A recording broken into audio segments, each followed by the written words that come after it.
President Trump has made Hillary Clinton's hyperbolic prediction/absurd story come true. He has asked China for help against the Democrats and Joe Biden for his re-election effort in 2020. China, at least out loud, is saying no. On top of that, we know that President Trump has also asked a different foreign country, Ukraine, for help against the Democrats and Joe Biden for his re-election effort in 2020. Well, even though China out loud today said no to what the president is asking for, Ukraine today appears to have said yes.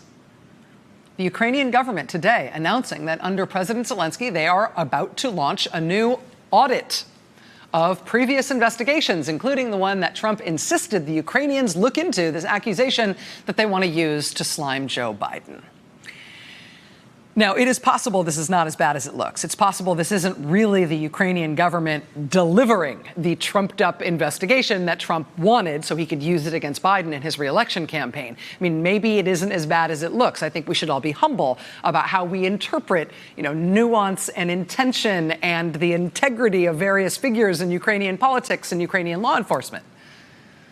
I mean, I think we should all be humble about that. Used to be, we didn't need to be experts on that kind of stuff in order to figure out which crimes our own government officials were committing. But the way this is going, in terms of the president making these demands on Ukraine, and Ukraine appearing today to accede to those demands, I mean, this story is not getting better. This story is getting worse, both in terms of what the president has done, what he has apparently ordered the rest of the U.S. government to do for him, but also its impact. And I say that not to bum you out, but because I know that the news is moving really fast right now. We've had like 10 straight days of almost insane news days in terms of the pace and in terms of the magnitude of the importance of these stories, right? It can be easy to get overwhelmed in this story. At its heart, though, this is still very simple. That may be why it's moving so fast. I mean, there is, at the center of this story, this unrebuttable central claim here, for which the president of the United States is going to be impeached. It remains very simply that the president asked a foreign country, and now it seems foreign countries, plural, for help against the Democrats for his re-election. That's it. That is potentially a crime. No American can solicit something of value for use in a federal election from a foreign source. Whether or not the president himself can or can't be prosecuted for such a crime, anybody else who participates in such a scheme can absolutely be prosecuted for such a crime. Ask Michael Cohen. But the president's involvement in this scheme, his direction of this scheme, that's what the House is going to impeach him for. And there isn't any mystery there. I mean, it started with press reports about there being a whistleblower claim. And then we got the whistleblower claim. And then we got documents released by the White House. And then ultimately we got the president's own admission. And then we got the president doing it again on camera in front of everybody. I mean, the factual basis of this accusation against the president, that he's asking foreign powers to intervene against his political rivals to help him in his re-election effort, it's proven 9 ways to Sunday. It is not in dispute. I mean, the White House and the president himself admit it. They've done it out loud. I mean, that is done. Right? That's the top line. That's impeachment. That's the most important thing to understand. But still, there's so much movement and there's so many developing stories below that, right? One level sort of below that top line is where we're just having this tsunami of news, which has made every day for this past 10 days since the impeachment inquiry started. It's just made them all so packed and frenetic. So let's talk a little bit now about what happened today with this news and where we're at. I think in the history books, if this all goes where it looks like it's going, today will go down in the history of the Trump impeachment as the day the core impeachment inquiry, the central issue of this impeachment inquiry and those proceedings against the president shifted to include not just the president himself, but also Vice President Pence. And I think we knew this was probably inevitable once the Washington Post reported a couple of days ago that sources close to the vice president basically conceded that Vice President Pence had in fact been briefed on the fact that President Trump was pressing Ukraine to investigate his political rival, Joe Biden. Vice President Pence received those briefing materials before he himself went to meet with the president of Ukraine, whereupon Vice President Pence told the Ukrainians that their military aid was going to be held up until that investigation happened. And that's not good for the vice president, right? That's exactly what the president's being impeached for. It really looks like he did it too. And worse, if he was the one who made it explicit that they wouldn't get their military aid unless they did it. Well, the three chairs of the committees who are handling the bulk of the impeachment proceedings have confirmed in this letter now that they are now investigating Vice President Mike Pence in conjunction with this matter. And again, this is the core issue of the impeachment, approaching a foreign government for dirt on a political rival in order to help in the next election in this country. In Vice President Pence's case, he appears to be the one who has made explicit the quid pro quo that they won't get their military aid unless they do it. So they announced in this letter that they are investigating the vice president as part of their impeachment proceedings. This afternoon, those same chairmen followed up with an extensive document request to the vice president's office. Now, the vice president's office responded with a sort of brave face, a snarky scoffing at this demand for materials. I'm sure that plays well in the White House in the short run, but Vice President Pence and his advisors know that as a legal matter, there's no reason to expect that he, as a vice president, is going to have all the same nooks and crannies to hide in the law, which a president can use when trying to evade congressional scrutiny and or criminal prosecution. I mean, vice presidents have a little bit of that immunity, but ask Spiro Agnew. It doesn't work out the same way when they try to shield themselves essentially with White House immunity from the kind of scrutiny that Pence is now going to come under. So that's part of what we know is going on. The core impeachment proceedings over the undisputed allegations against the president, those proceedings have now expanded to include the vice president as well. The other thing that has really exploded over the past 24 hours is the amount of evidence that we've got about how this effort to enlist foreign countries against the president's political opponents, it wasn't just a whim of the president. It was not just a wish that he was stating out loud or something he was saying to be deliberately outrageous and punk the press. It wasn't even just another harebrained criminal campaign finance scheme being carried out by his personal lawyer, Rudy Giuliani, because his other personal lawyer, Michael Cohen, who used to do this kind of stuff for him, he's unavailable for this next scheme because he's still in prison for the last one. I mean, it is that. But we've also now got tons of evidence that this isn't just something the president tried to do on his own or just with a personal lawyer as an unofficial emissary. The thing that has led to this explosion of news over the past 24 hours is the fact that this was an order that the president gave out that was, in fact, carried out by multiple people inside the U.S. government, including a number of people at very high levels of the U.S. government. So I know you've heard about these texts that were released late last night. I'm not going to go through them one by one, in part because I don't think we need to. You can file all of this under government personnel carrying out Trump's orders to do things for which he will do the thing for which he will be impeached. Also, I should tell you, part of the reason that I'm not super in the weeds on those text messages right now is because the committees that released those text messages have made clear that they haven't released all of them, and there's going to be more of them given out down the road. So there's no reason, I think, to focus on them as kind of the whole universe of what we have so far. We're going to get more in the future. But even so, let me just pull out a couple of key things that I think explain part of why things are moving as fast as they are right now. For starters, there's the thing that is going to be very uncomfortable for Republicans in Congress and for a bunch of the conservative media.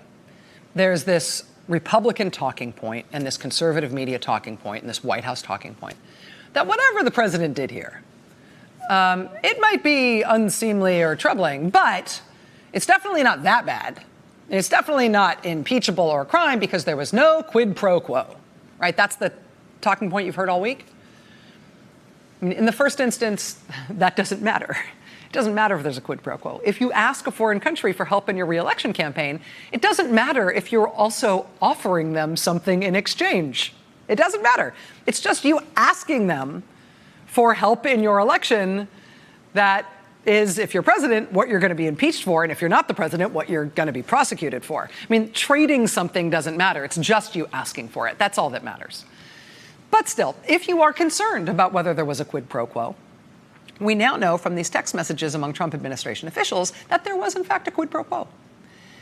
I mean, that phrase, quid pro quo, means I'll give you something if you give me something, right? It's a trade. Well, Trump's offer to Ukraine, in this case, is clear in these text messages. Quote, heard from White House. Assuming President Zelensky convinces Trump he will investigate, We will nail down date for visit to Washington.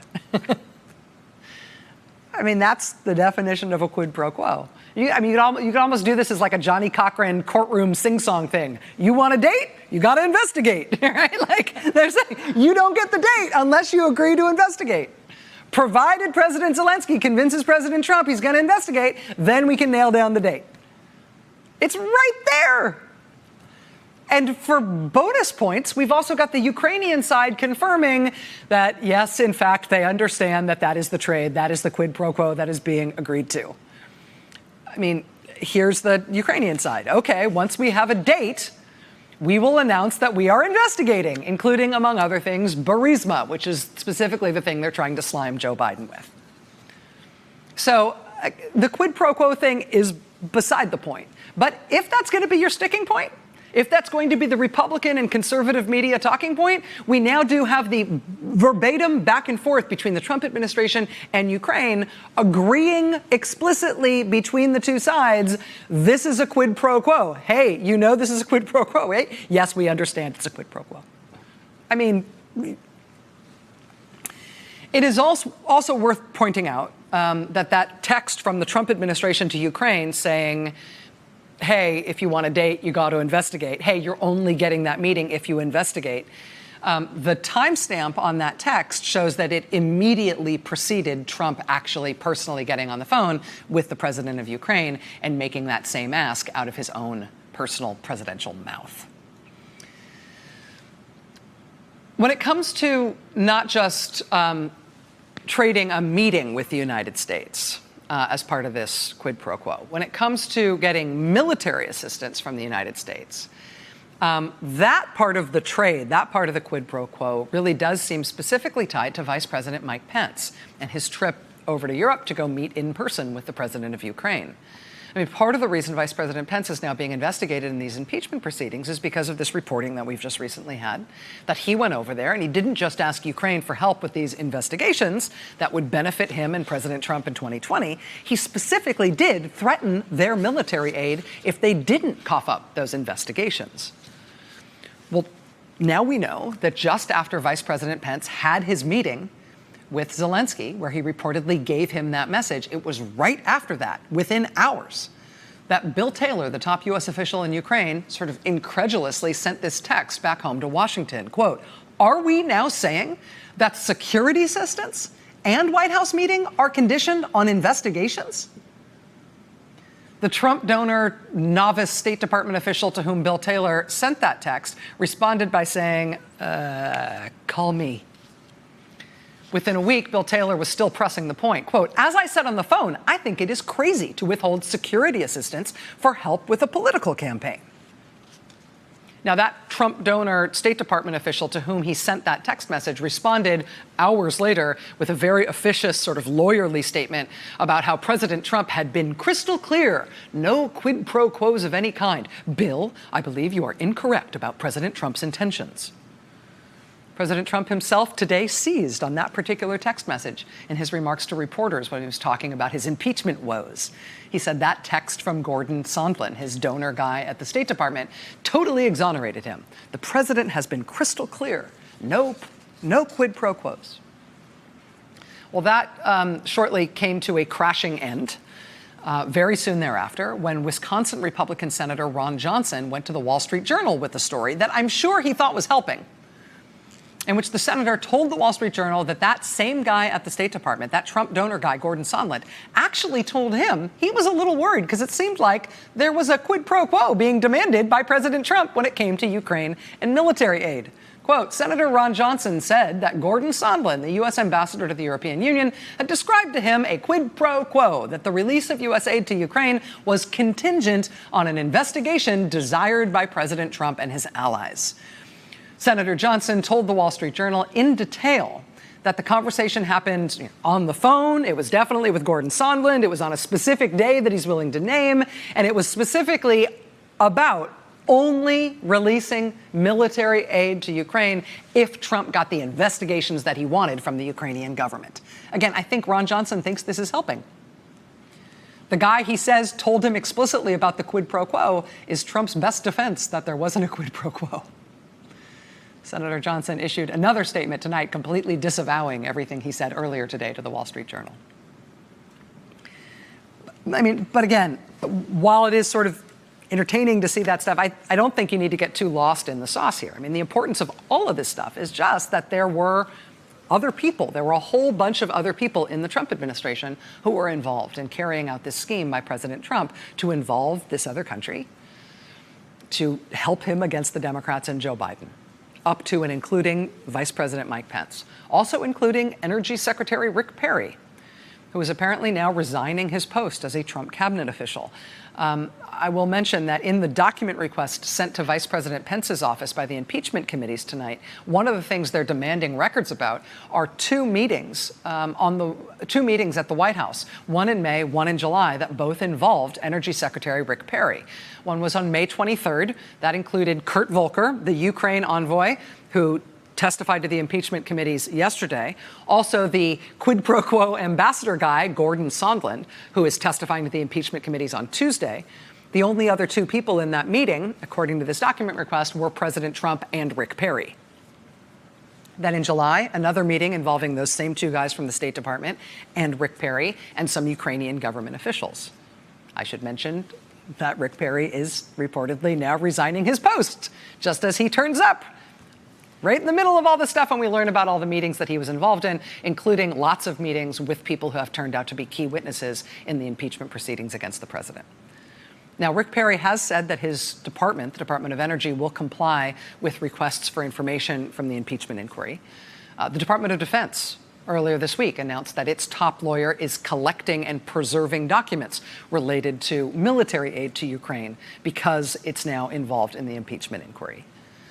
And so, I mean, witnesses, documents, records of what happened, nobody's going to have as much protection under the law as the president himself. But the number of other people who are involved in this, at least, raises the prospect of lots and lots of witnesses and lots of documents and materials laying out and proving exactly what happened. We expect that flow of information and documents to continue unabated. I mean, Volker, the envoy to Ukraine, testified yesterday. Today it was the Inspector General of the Intelligence Committee. He testified for 7 hours, largely about the handling of the initial whistleblower complaint that led to these impeachment proceedings. On Tuesday, it's going to be the quid pro quo guy, the European Union ambassador, that Trump donor. He will be testifying on Tuesday morning. A week from today, it'll be Marie Yovanovitch, who was the U.S. ambassador to Ukraine, who the Wall Street Journal now reports was in fact fired by the Trump administration because she was perceived to be in the way of the administration's efforts to extort Ukraine, to force Ukraine to give them assistance for 2020 against the Democrats. So again, there's these core impeachment allegations, very simple. There's who else was involved in carrying it out. Are they going to be witnesses now for the impeachment proceedings? What will they hand over in terms of materials? Beyond that, there's also the investigation into the cover-up, the attempted cover-up of what happened here. That may end up being a whole separate article of impeachment in terms of obstruction of justice. To that end, NBC News reporting tonight there was yet another criminal referral to the Justice Department about the president's behavior toward Ukraine. NBC News reporting that just as the formal whistleblower complaint was being filed with the intelligence community's inspector general, the top lawyer at the CIA herself made a criminal referral of President Trump's behavior to the Justice Department, which, of course, the Justice Department under Bill Barr did nothing about. And this may be a sort of CYA by the CIA, forgive me, trying to make it seem like they did the right thing here. But regardless, if there was yet another criminal referral of the president's behavior to the Justice Department, it puts an even hotter spotlight on the fact that Bill Barr's Justice Department, despite multiple criminal referrals about the president's behavior in this matter, the Justice Department not only declined to pursue charges against anybody involved here, they flat out refused to even open an investigation. Late tonight, the news continues to break. The impeachment committees have now subpoenaed the White House directly. We learned that earlier this evening. And this is new. This is actually just in the last few minutes as I sat down to start the show. From the New York Times. Do we have this as a full screen? Do we have it built? Yes, thank you. Second official is weighing whether to blow the whistle on Trump's Ukraine dealings. This is by Michael Schmidt and Adam Goldman at the New York Times. Quote, a second intelligence official who was alarmed by President Trump's dealings with Ukraine is weighing whether to file his own formal whistleblower complaint and testify to Congress. The official has more direct information about the events than the first whistleblower, whose complaint that Mr. Trump was using his power to get Ukraine to investigate his political rivals touched off an impeachment inquiry. This second official is among those interviewed by the intelligence community's inspector general to corroborate the allegations of the original whistleblower. The inspector general briefed lawmakers today about how he substantiated the initial whistleblower's account. It's not clear whether he told lawmakers that the second official is also considering now filing a complaint. Because the second official has met with Atkinson's office, the inspector general's office, it's unclear whether he needs to file a complaint to gain the legal protections offered to intelligence community whistleblowers. The ICIG, Michael Atkinson, did brief lawmakers again behind closed doors today. So this, again, is just breaking tonight. I expect that as this story continues to develop, honestly, this weekend should be nuts.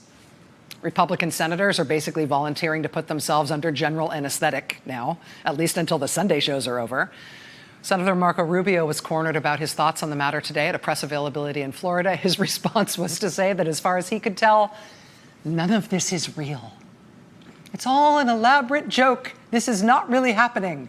You press are falling right into it. This isn't real. I have been trying that trick for years now. This isn't happening. This isn't happening. This isn't happening. It feels awesome in the moment if you can convince yourself, but then you open your eyes and you're still here and this stuff is still unfolding. Former National Security Advisor, former UN Ambassador Susan Rice is here to join us for the interview. That's next.